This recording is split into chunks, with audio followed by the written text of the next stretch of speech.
नमस्कार, जनवार्तामध्ये आपल्या सर्वांचे स्वागत। सर्वप्रथम पाहूया ठळक बातम्या।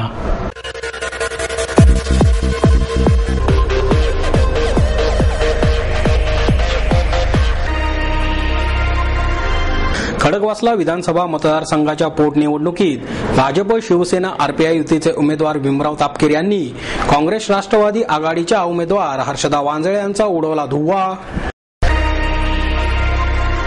सरहद पुणेच्या वतीने इरॉन शर्मिला ते सध्याचे ब्लॉकेज या विषयावर चर्चासत्राचे आयोजन। आणि पुणा मर्चंट्स चेंबर्सच्या वतीने रास्त दरात लाडू चिवडा विक्री या उपक्रमाचे आयोजन।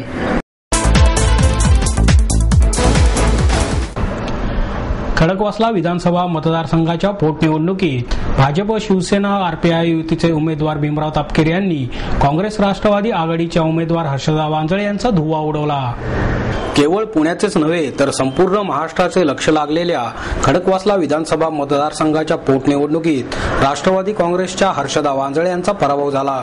अत्यंत चुरशीच्या या नाट्यमय लढतीत भाजप शिवसेना आरपीआय युतीचे उमेदवार भीमराव तापकीर 3625 मत आघाडीने विजयी झाले असून या निकालाने उपमुख्यमंत्री अजित पवार यांना मोठा राजकीय धक्का बसला आहे। पवार यांनी प्रतिष्ठेच्या केलेल्या या निवडणुकीत दिवंगत आमदार रमेश वांजळे यांच्या सहानुभूतीमुळे हर्षदा वांजळे सहजपणे निवडून येतील अशी अपेक्षा होती। मात्र मतदारांनी केवळ 32.77% एवढे निचांकी मतदान करून आपली उदासीनता स्पष्ट केली। मतमोजणीच्या पहिल्या टप्प्यात अपेक्षेप्रमाणे वांजळे यांनी सुरुवातीच्या 5-6 फेऱ्यांपर्यंत 4500 मतांची आघाडी घेतली। ही आघाडी 10व्या फेरीपर्यंत कायम होती।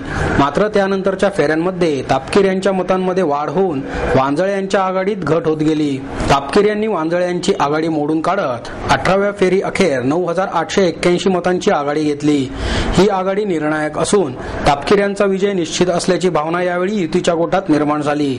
मात्र 21व्या फेरीपासून तापकीरांची आघाडी कमी होत गेली। पुढील केवळ 3 फेऱ्यात तापकीरांची आघाडी 4000 मतांनी कमी झाली। शेवटच्या 27व्या फेरीपर्यंतही तापकीरांच्या मतात घट झाली। मात्र वांजळे यांना तापकीरांची आघाडी पूर्णपणे मोडून काढत विजय होण्यात यश आले नाही। या निवडणुकीत तापकीर यांना 57175 तर वांजळे यांना 53220 मते मिळाली। तापकीर हे 3625 मतांनी विजयी झाले। भाजप शिवसेना आरपीआय युतीने राष्ट्रवादी आणि काँग्रेसची दादागिरी आणि टगेगिरी मोडीत काढली असून या विजयाचे श्रेय युतीतल्या घटक पक्षांच्या कार्यकर्त्यांच्या सांघिक प्रयत्नांनाच आहे अशी भावना शिवसेनेचा संपर्क प्रमुख डॉक्टर नीलम गोरे यांनी व्यक्त केली। या निवडणुकीत राष्ट्रवादी काँग्रेसने विशेषतः उपमुख्यमंत्री अजित पवार यांनी पोलीस, शासकीय यंत्रणा, धनशक्ती याचा सर्रास वापर केला। मात्र युतीच्या कार्यकर्त्यांनी प्रामाणिक आणि विनम्र प्रयत्न करून विजयश्री खेचून आणली असे भाजपचे शहराध्यक्ष विकास मटकर यांनी सांगितले। मतमोजणी केंद्रामधलं वातावरण हे अपेक्षेप्रमाणेच होतं। आम्हाला निवडणुकीच्या पहिल्या दिवसापासून विजयाचा विश्वास होता, खात्री होती। एखाद्या विद्यमान आमदाराच्या मृत्यूनंतर सहानुभूतीची लाट येते आणि त्या लाटेमध्ये विरोधक वाहून जातात असा आजपर्यंतचा इतिहास होता। परंतु हा इतिहास खडकवासल्यातल्या जनतेने खोटा ठरवला आहे। रमेश वांजळे यांच्यावरती सर्व जनतेचं प्रेम होतं, परंतु ज्या पद्धतीने पक्ष बदलला गेला आणि असंघाशी संघ केला गेला त्याचा जनतेच्या मनात संताप होता। लोड शेडिंग, महागाई, भ्रष्टाचार, कलमाडींचा भ्रष्टाचार, अजितदादांची दादागिरी, मावळमधला गोळीबार या सगळ्याबद्दल जनतेच्या मनात जी चीड होती ती चीड जनतेला व्यक्त करायची होती। भाजपा, शिवसेना, आरपीआय या महायुतीने एक दिलाने एकजुटीने काम केलं आणि महायुतीचा हा महाराष्ट्रातला पहिला विजय ठरला। हा केवळ पुण्याच्या राजकारणाला नाही तर महाराष्ट्राच्या राजकारणाला नवीन दिशा देणारा विजय आहे। हा विजय जनतेचाच विजय असून मतदारांनी टगेगिरी आणि दादागिरीला चाप लावला आहे। ही निवडणूक आगामी महापालिका आणि विधानसभा निवडणुकींचा कल दाखवणारे असून या निवडणुकीतही भाजप शिवसेना रिपाई युतीला आसमान दाखवल्याशिवाय राहणार नाही असा विश्वास आमदार गिरीश बापट यांनी व्यक्त केला। भीमराव तापकीर यांचा हा विजय हा जनतेने काँग्रेस राष्ट्रवादीच्या विरुद्ध दिलेला कौल आहे। सर्वप्रथम मी भाजप, सेना आणि आरपीआयच्या कार्यकर्त्यांना सलाम करेन। विपरीत परिस्थितीत एकीकडे सत्ता, संपत्ती, पैसा, दादागिरी या पार्श्वभूमीवर आमचा कार्यकर्ता कणखरपणे 2 पायावर उभं राहिला आणि प्रचार अत्यंत शिस्तबद्ध पद्धतीने आम्ही केला. हा कार्यकर्त्यांचा विजय, हा जनतेचा आशीर्वाद आहे आणि राज्यामध्ये काँग्रेस विरोधी जे वातावरण आता पसरू लागलं आहे त्याची ही नांदी आहे. महायुतीचा पहिला उमेदवार महाराष्ट्रामध्ये निवडून आणण्याचा आनंद पुणेकरांना मिळवता आला. मी ह्या निमित्ताने भारतीय जनता पार्टी, शिवसेना आणि RPIच्या सर्व नेत्यांना, आमचे नेते नितीनजी गडकरी, गोपीनाथजी मुंडे, विनोद तावडे, आदरणीय बाळासाहेब, आदरणीय उद्धवजी, त्याचप्रमाणे रिपब्लिकन पार्टीचे नेते आठवलेजी, त्याचप्रमाणे त्यांचे सर्व कार्यकर्ते यांना मी धन्यवाद देतो आणि नागरिकांना सर्वप्रथम सलाम करतो, कार्यकर्त्यांना सलाम करतो. भविष्य काळातही याच पद्धतीनं आमची महायुती राज्यामध्ये कार्यरत राहील. शिवसेना, भाजप आणि RPI यांच्या युतीचा हा ऐतिहासिक स्वरूपाचा विजय आहे आणि केवळ बारामती लोकसभा मतदारसंघातला हा विधानसभा क्षेत्र असल्यामुळे पुतना मावशीचं प्रेम जे राष्ट्रवादीने दाखवलं होतं ते प्रेम कसं खोटं आहे हे या निकालातून सिद्ध झालेलं आहे. भारतीय जनता पक्षाचे नेते नितीन गडकरी, सुधीर मुनगंटीवार, शिवसेना प्रमुख बाळासाहेब ठाकरे, शिवसेना कार्यकारी प्रमुख Uddhavji Thackeray, Republican party of इंडियाचे नेते रामदास आठवले आणि या आमच्या पक्षाचे सर्व आमदार मोकाटे, आमदार शिवतरे, स्वतः गिरीशजी बापट आणि सर्व आमदार महादेव बाबर, त्याचबरोबर आमदार शिवतारे, आमदार देवेंद्र फडणवीस, आमदार विनोद तावडे आणि आमचे सर्व शिवसैनिक, विशेषतः शरद ढमाले यांनी माघार घेतली. रमेश कोंडे, शरद ढमाले आणि आमच्या सर्व खेड, शिवापूर आणि खडकवासला मतदारसंघामधले शिवसेनेचे कार्यकर्ते हे गंगा यमुनेच्या मध्ये जसं पवित्र संगम होतो त्या पद्धतीने त्यांनी विरघळून काम केलं आणि त्याच्याचमुळे हा विजय प्राप्त झालेला आहे. आणि म्हणून मी माध्यमांचे पण आभार मानीन आणि हा विजय जो आहे तो टग्याला धडा शिकवण्यासाठी सुरुवात आहे. आजचा जो विजय आहे तो भारतीय जनता पार्टी, शिवसेना, RPI ह्या महायुतीचा हा पहिला प्रयोग आणि हा पहिला विजय आहे असं मला या ठिकाणी नमूद करावंसं वाटतं. त्याचप्रमाणे धनशक्ती विरुद्ध जनशक्ती, हा जनशक्तीचा सर्वसामान्य कार्यकर्त्यांचा हा विजय आहे, हा मी या ठिकाणी मान्य करतो. मावळत्या आंदोलनाचं थोडे का होईना पडसाद कुठल्याही भागामध्ये उमटत असतं, परंतु त्यापेक्षा जे परिवर्तन झालेलं आहे, वाढती महागाई असेल, भ्रष्टाचार असेल, अण्णा हजारे यांचं आंदोलन असेल, याच्यामुळे एक प्रकारे जनता या सरकारला वैतागलेली होती आणि एक परिवर्तन म्हणून माझ्यासारख्या कार्यकर्त्याला ही एक संधी ही खडकवासला मतदारसंघातील नागरिकांनी दिलेली. हे पहा, ग्रामीण भाग आणि शहरी भाग हे दोन्ही भाग ह्या खडकवासला मतदारसंघामध्ये येत असतात. त्यामध्ये ग्रामीण भागामध्ये रस्त्याचा प्रश्न आहे, पाण्याचा प्रश्न आहे, हे प्रामुख्याने त्या भागातील प्रश्न आहे. अंतर्गत गल्लीबोळाचा सुद्धा प्रश्न आहे त्या ठिकाणी आणि मुख्य शहराचा जर विचार केला तर त्या ठिकाणी वाहतुकीचा प्रश्न या ठिकाणी मोठ्या प्रमाणात उद्भवत आहे. हा एक त्यासाठी उड्डाणपूल सारखी योजना आखणं हे अत्यंत गरजेचं आहे, त्यासाठी मी प्रयत्न करणार. त्याचप्रमाणे आपला जो विठ्ठलवाडी आहे, त्या विठ्ठलवाडीमध्ये गेले 10 वर्ष झालं आजही त्या ठिकाणी पाऊस आल्याच्या नंतर पुराचं पाणी जातं. त्यासाठी ठोस उपाययोजना करावी, यासाठी मी संबंधित अधिकारी असतील, पदाधिकारी, यासाठी तो ज्या ठिकाणी मला ते काम करून घ्यायचं आहे त्या ठिकाणी जाऊन ते काम मार्गी लावण्यासाठी मी एक तो प्रयत्न प्रामुख्याने करणार आहोत. विजेच्या दरात 60% वाढ करण्याचा महावितरणच्या प्रस्तावाविरोधात लोकायत संघटनेच्या वतीने मोर्चा काढण्यात आला. प्रस्तावित वीज दर वाढीबाबत 19 ऑक्टोबरला कौन्सिल हॉलमध्ये वीज वितरण आयोगाची जनसुनावणी आहे. या सुनावणीसाठी जनजागृती करण्याच्या उद्देशाने हा मोर्चा आयोजित करण्यात आल्याचे लोकायतच्या अलका जोशी यांनी सांगितले. सर्वसामान्य जनतेला महागाईचे झटके बसत असताना महावितरणने सुचवलेली 60% दरवाढ अन्यायकारक आहे. या दरवाढीचा फटका सुमारे 1 कोटी सामान्य वीज ग्राहकांना बसणार आहे. ही दरवाढ सुचवताना महावितरणकडून मोठ्या उद्योजकांना रात्रीच्या वीज वापरात प्रति युनिट 2.5 रुपये सवलत दिली जाणार आहे. प्रस्तावित दरवाढीमुळे राज्याचा कर आणि स्थिर आकारातील दरवाढ लक्षात घेता सर्वात कमी वीज वापरणाऱ्या ग्राहकांवर जास्त बोजा पडणार आहे. त्यामुळे ही दरवाढ अयोग्यच आहे असेही त्यांनी यावेळी सांगितले.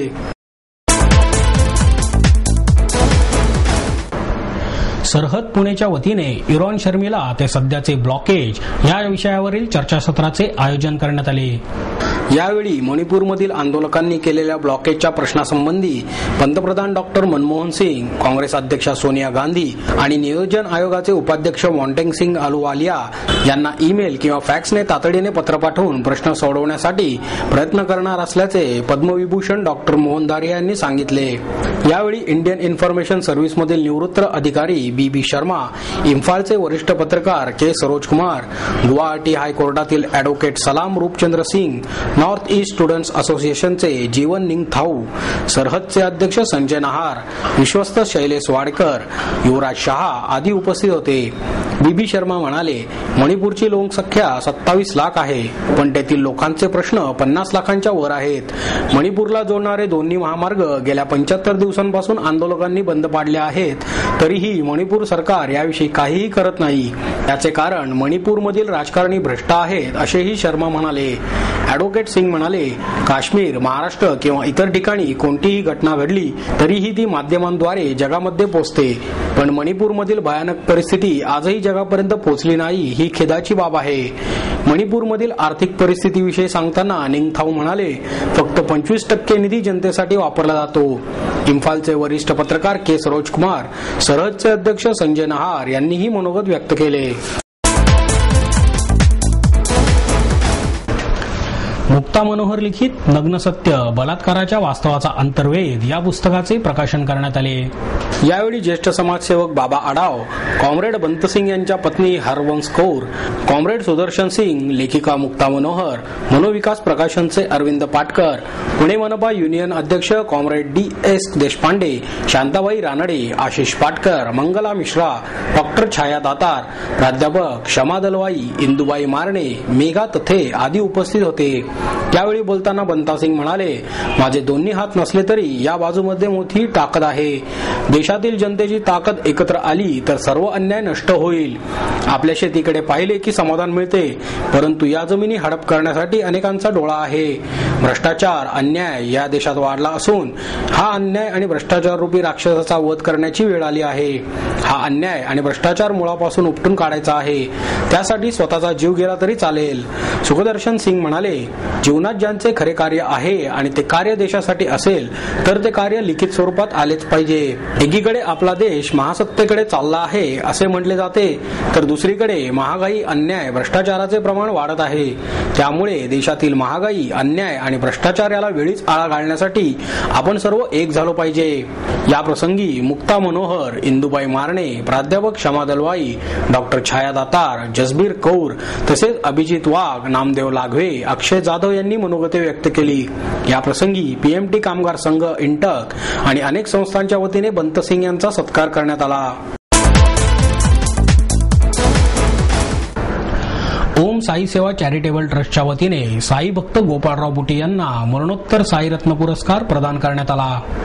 ओम साई सेवा चॅरिटेबल ट्रस्टच्या वतीने आयोजित साई महोत्सव 2011 यामध्ये गोडबोले यांच्या हस्ते साई भक्त गोपाळराव उर्फ बापूसाहेब पुटी यांना मरणोत्तर साईरत्न पुरस्कार प्रदान करण्यात आला। त्यांचे नातू सुभाषराव आणि त्यांच्या पत्नी कल्याणी बुटी यांनी तो स्वीकारला। साई भक्त माधवराव दीक्षित, शिर्डी संस्थानचे विश्वस्त दादा इनामदार, नागपूर येथील साईबाबा सेवा मंडळाचे विश्वस्त प्रल्हाद जुडमानिया, गंगाधर जाधव, चंद्रकांत ठक्कर आदी यावेळी उपस्थित होते। यावेळी माधवराव दीक्षित, सुभाषराव बुटी, दास इनामदार यांची भाषणे झाली। मातोश्री वृद्धाश्रमातील 2 ज्येष्ठ नागरिक, उद्योगपती विजयकुमार मर्लेचा, मंदार शहाणे, चंद्रकांत ठक्कर, विजयराव भोईर, प्रल्हाद जुडमानिया यांचाही यावेळी सत्कार करण्यात आला।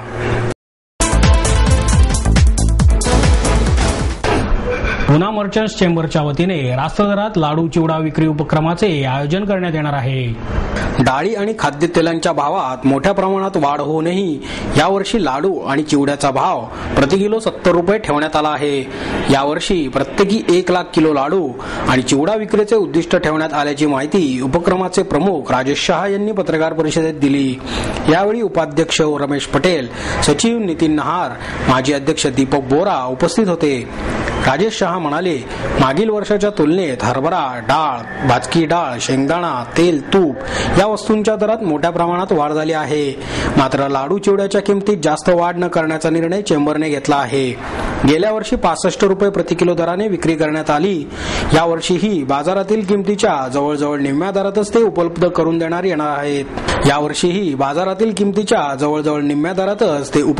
देण्यात येणार आहेत. मात्र दर्जाबाबत कोणतीही तडजोड केली जाणार नाही. या उपक्रमासाठी बाबू महाराज यांच्या मार्गदर्शनाखाली 200 महिला, 100 पुरुष 10 दिवस अहोरात्र काम करणार आहेत.